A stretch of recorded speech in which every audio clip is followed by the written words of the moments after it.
Hello guys, हम जा रहे हैं करनाल। और ये सब्जी मंडी स्टेशन है जहाँ पे अभी एक भी इंसान नहीं था। फिर अचानक से इतनी सारी पब्लिक आई जो कि मैं खुद हैरान हो गया।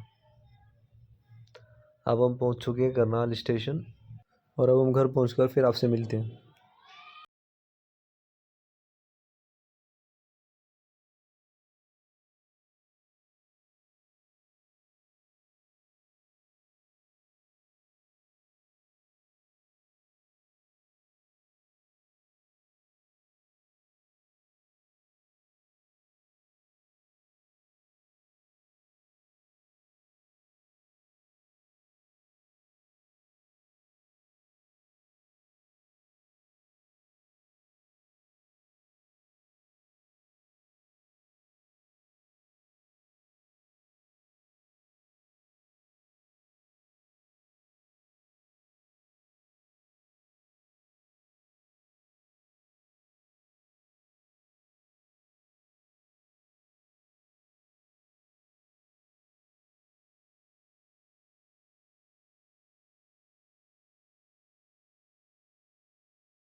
ये है कॉटन का फूल।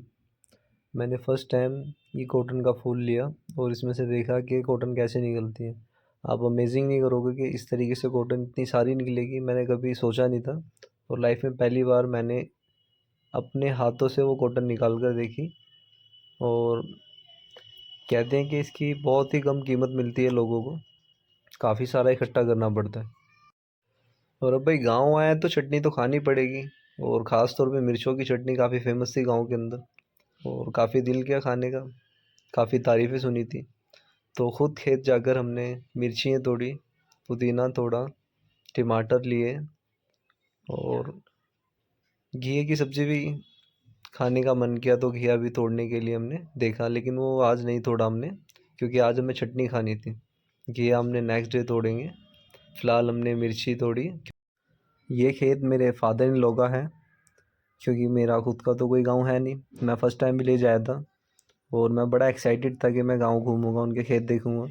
ये यहाँ से लेके जहाँ तक नज़र जा रही है ये सब मेरे फादर इन लॉ के खेत हैं। ये उसी खेत के अंदर गाय के लिए चारा रखा हुआ था। तो मैंने देखा कि इतने चौड़े से कुछ कैसे उठा लेते इतना सारा चारा वगैरह।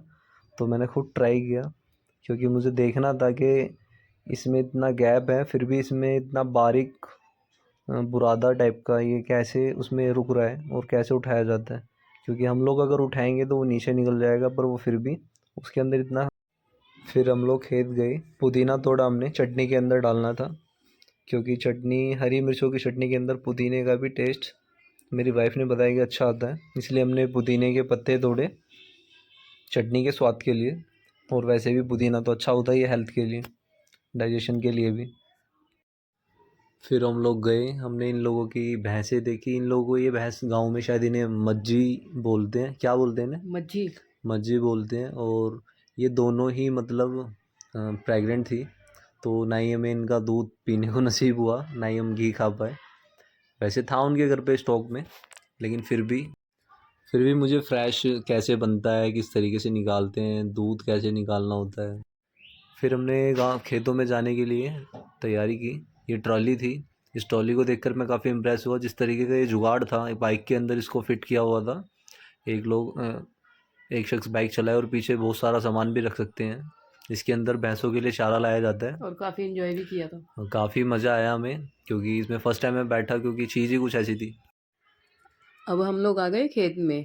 ये चावल उग रहे हैं, उनको जीरी बोलते हैं गाँव में, इसलिए हम गाँव आए हैं। और खेत में मैंने फ़र्स्ट टाइम देखा था ये इस तरीके के जीरी वगैरह निकालते हैं।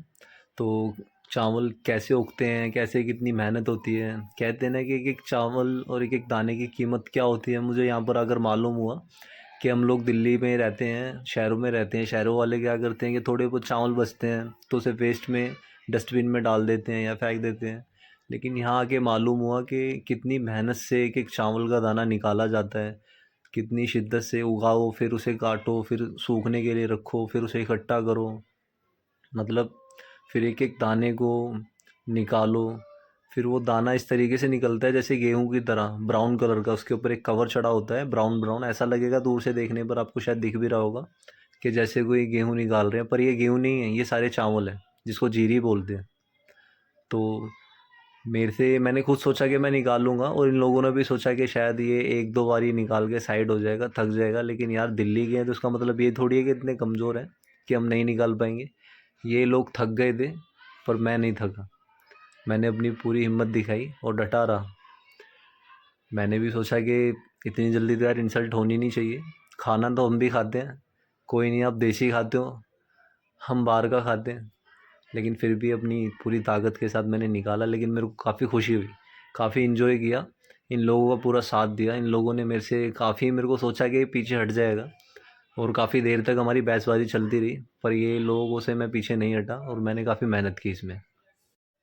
फिर हम पहुँचे बाग में, संतरों के बाग में। यहाँ पे संतरे उगे हुए थे, मौसमी जिसे बोलते हैं। तो मेरी वाइफ़ को खाने थे ये। मेरी वाइफ़ का बड़ा मन था कि वो संतरे खाए, ये मौसमी की। फिर उसने काफ़ी कोशिश भी की, लेकिन उससे नहीं टूटा। फिर मैंने उसे कहा कि आप रुको, मैं आपकी कुछ हेल्प करता हूँ। मैंने एक बार में ही उस संतरे को तोड़ा। फिर मैंने कहा कि मम्मी को बोलो कॉम्प्लान पिलाए। फिर हम टूवल पर बैठे, हमने वही मौसमी ली, हम दोनों ने उसको छीला, फिर मिल बाँट कर खाया। तो हमने सोचा कि काफ़ी मीठी होगी, लेकिन तुम यकीन नहीं करोगे कि जिसको बोलते ना एकदम करंट सा लग गया हो। पहले मैंने खुद नहीं खाया, इसे खिलाया, क्योंकि मैं देखता हूँ, क्योंकि फर्स्ट प्योरिटी सबसे लेडीज़ पहले है। मुझे ही खिलाया क्योंकि टेस्ट करने के लिए हाँ, मीठा ताकि है कि पता तो खट्टा चले है, ना। और इतना खट्टा था आप सोच नहीं सकते कि फिर मुझे बहुत भी ज़्यादा। ट्राई कराया, पूरा बदला लिया गया मुझसे, ये समझ लो मैं पूरा हिल गया। फिर मैं एकदम सेम गांव वाले स्टाइल के अंदर सर पे रोटी रखकर, हाथ में टिफ़िन पकड़कर, सेम वही प्रोसेस जैसे गांव वाली औरतें अपने हस्बैंड के लिए खाना लाती हैं। फिर इसने मुझे आवाज़ लगाई और मैंने भी दूर से इशारा किया। फिर जो जीरी के जो इकट्ठा किए हुए पौधे सूखे हुए वो थे जीरी निकालने के लिए, फिर मैंने उन्हें लेकर गया। मैंने वहाँ पर रखे, काफ़ी सारे ले गया, इकट्ठे करे, इकट्ठा कर कर फिर मेरी वाइफ भी वहीं पर आ गई। फिर मैं और लेने के लिए गया, काफ़ी सारे लेकर आया। फिर उसे निकाला, इस तरीके से तोड़ा, एक एक दाने को जिस तरीके से निकाला जाता है। फिर उसने भी मेरे को पकड़ाया, उसने भी मेरी हेल्प की काम के अंदर, और मैंने फिर उसे जीरी निकालनी चालू करी। मुझे जीरी निकालने में यार बड़ी मेहनत लगती है, इतना आसान नहीं है। लोगों को लगता है कि चावल खाने बड़े आसान है, तो सोचते हैं, लेकिन ये लड़की को मैंने बुलाया क्योंकि हमारे पास कोई वीडियो शूट करने वाला नहीं था। तो गांव की एक लड़की थी, उसे हमने कैमरा दिया था, उसको वीडियो बनानी शायद नहीं आ रही थी, वो दूर से ही शूट कर रही थी, उसके पास बुलाने के लिए बोला। पर ये वाली कुछ ज़्यादा भारी थी, और फिर भी मैंने इसे निकाला। मतलब इतनी सारी चीज़ें निकाल लूँगा मैं, मुझे खुद बिलीव नहीं हुआ। फिर एक और ली मैंने, और काफ़ी इन्जॉय के साथ काफ़ी मौज मस्ती की, और हर चीज़ को बड़ी रीति समझा कि गाँव की लोगों की लाइफ कैसी होती है और कैसी नहीं होती है। ये देख रहे हो आप, जितनी भी आपको दिख रही है सब भी, ये सब मैंने और हम सब ने मिलकर, मैंने अकेले नहीं की, मेरे साथ में ये दोनों भी थे। फिर हम खाना खाने के लिए कोई जगह ढूंढ रहे थे जहाँ पर हम बैठ के खा सकें, जिसमें से हमने जीरी निकाल ली थी। वो घास टाइप की बिछाई, उसके ऊपर अपना कपड़ा, जो भी गमछा क्या बोलते हैं उसे, उसको परना, वो बिछाया, खाना रखा। फिर हम दोनों वहाँ पर बैठे, क्योंकि काफ़ी देर से, सुबह से ही मैं वहाँ पर आया हुआ था, कम से कम 2-2:30 का टाइम हो चुका था, और फिर भूख लगने लगी, तो सही टाइम पर खाना आ गया। और गांव के अंदर तो वैसे भी जल्दी खा लेते हैं हम, फिर भी बहुत लेट खा रहे हैं। फिर ये खाना हमने खोला, फिर हमें वीडियो शूट करनी थी, शॉर्ट्स। उसके लिए कुछ चीज़ें काफ़ी और कुछ का इसके अंदर रोटी चटनी जो कि स्पेशल होती है गाँव वालों की सबसे फेवरेट होती है। चटनी तो हर खाने में आपको ज़रूर मिलेगी। चटनी दही या लस्सी या फिर मठा या छाछ हर जगह आपको ये ज़रूर मिलेगा, हर घर में मिलेगा। फिर हमने एक रोटी ली जिसमें से हमने आधी-आधी बाँट कर खाई और कहते हैं ना कि बाँटने से प्यार बढ़ता है, तो इसलिए हम दोनों ने मिल बाँट कर खाया। काफ़ी तीखी भी थी और काफ़ी टेस्टी भी थी क्योंकि गाँव की शुद्ध और अपने हाथों से तोड़ी हुई मिर्ची उसको खाने का मज़ा ही कुछ और होता है यार। हमने काफ़ी एंजॉय किया। उसके बाद गाँव के अंदर बड़ा संभल के गाड़ी चलाया करो रात के टाइम क्योंकि ना जाने कौन सा पक्षी या कुछ भी गाड़ी के नीचे आ सकता है और हमें दिख गया, हमने गाड़ी रोकी और मैं बड़ा शॉक्ड होगा क्योंकि फिर हम मॉर्निंग में उठे ससुर जी के गए और वहाँ पर हमने फ्रेश किए थोड़े, अपने हाथ से खुद ही काटे मैंने क्योंकि काफ़ी हैवी और तंदुरुस्त किया था, काफ़ी बड़ा था और फ्रेश सब्ज़ी खाने का कुछ और ही मज़ा होता है। फिर हमने दोबारा मिर्ची ली क्योंकि वहाँ पर ऑलमोस्ट सब्ज़ी हो कुछ भी बनाओ चटनी तो वहाँ चाहिए ही लोगों को और मुझे भी बेहद पसंद आई वो चटनी। मैंने फिर से वो मिर्चें तोड़नी चालू करी, उसे इकट्ठा की, जमा किया, पुदीना तोड़ा।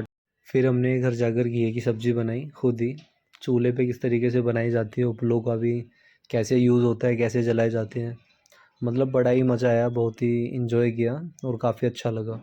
गाँव की लाइफ के अंदर टेंशनें कम, खुशियाँ ज़्यादा हैं, प्यार मोहब्बत ज़्यादा है और इंसान ज़रूरी नहीं है कि ज़्यादा में ही ज़िंदगी काटे, थोड़े में भी बड़े ही प्यार से ज़िंदगी कटती है और बहुत ही सुकून से ज़िंदगी कटती है। और ये सब हमें गाँव जाकर पता चला और काफ़ी कुछ समझ भी आया कि गाँव वालों की लाइफ कितनी हेल्दी और कितनी हैप्पी होती है। ये रीज़न यही है कि वो लोग एक साथ रहते हैं और हमेशा एक दूसरे का साथ देते हैं। घर वाले ही नहीं, पूरा गाँव भी एक दूसरे का साथ देता है। हर शख्स एक दूसरे की हेल्प करनी, कभी किसी चीज़ को मना नहीं। Happy journey.